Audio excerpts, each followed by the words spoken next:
సింగరేణిలో కార్మికులపై జరుగుతున్న వేధింపులను నిరసిస్తూ రామగుండంలో టీబీజీకేఎస్ ఆధ్వర్యంలో నల్ల బ్యాడ్జీలతో ఆందోళన చేపట్టారు. కారుణ్య నియామకాలను అడ్డుకుంటూ కాంగ్రెస్ ప్రభుత్వం యాజమాన్యం కుట్ర చేస్తున్నాయని సంఘం అధ్యక్షులు మిర్యాల రాజిరెడ్డి మండిపడ్డారు.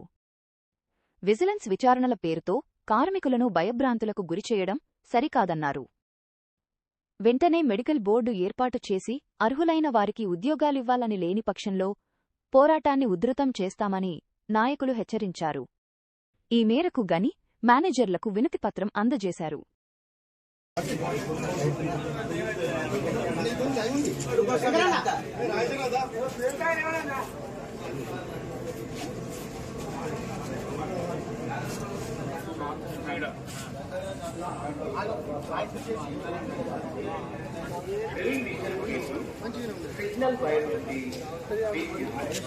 తీసుకుంటారా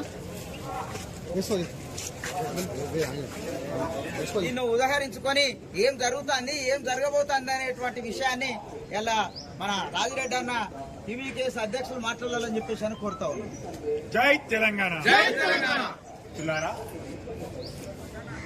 సీనియర్ కార్మికులందరికీ తెలుసు గతంలో వారసత్వ ఉద్యోగాలు ఎలా ఉండేటివి అని. ఇది ఇక్కడ ఒక సింగరేణిలోనే ఇచ్చినటువంటిది కాదు. 25 మంది చొప్పున ఏఐటీసీ హయాంలో ఇచ్చినప్పటికీ ఆ తర్వాత తెలంగాణ బొగ్గని కార్మిక సంఘాలు తర్వాత ఈ 2 సంవత్సరాల 4 నెలలు కూడా శిక్షించి సస్పెండ్ చేసే విధానాన్ని కొనసాగిస్తున్నాం కదా. మనం ప్రతి మెడికల్ చేసినాం కదా.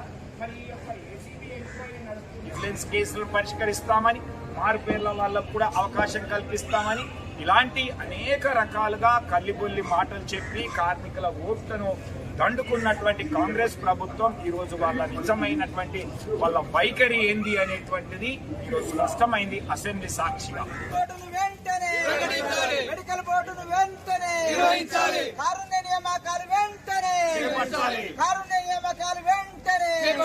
కార్మికుల ఐక్యత మెడికల్ బోర్డు